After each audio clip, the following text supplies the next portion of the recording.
Welcome back to the shoot around. The Miami Heat lost 109 to 107. Chris Middleton broke our hearts, but there still is game two in Milwaukee. Ariel, from what you saw last game, what's the one biggest adjustment you want to see the Heat make from game one to game two?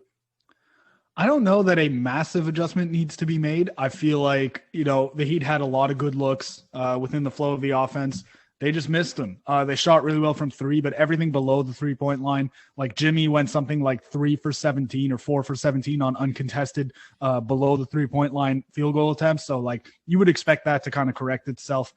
If I'm going to make one adjustment, I probably want Bam bringing the ball up the court a little bit more and then having guards screen for him more frequently.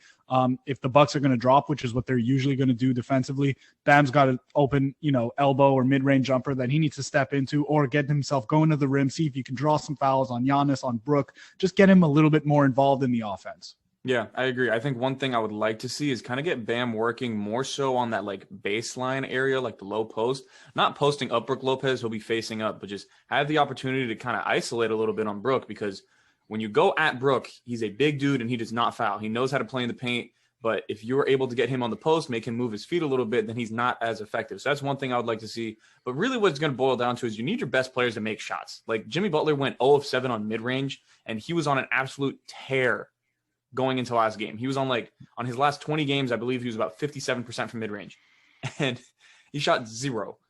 There is going to be corrections and regressions to the mean and whatnot on both sides, whether it's the Bucks hitting their threes or the Heat actually hitting shots that aren't threes. But it's going to be interesting. Who do you think wins this game? I think the Heat bounce back, get a split. They lost on a buzzer beater in overtime on the road against a team that's favored. I think this series is closer than we think, and the Heat get the split.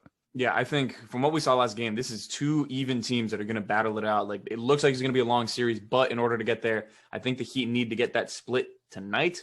Hopefully they end up winning. I have my faith in Spo. I think he'll bring out some sort of adjustment that'll really end up helping out the Heat and in turn make Mike Budenholzer try to adjust, which he's proven he's not that great at doing.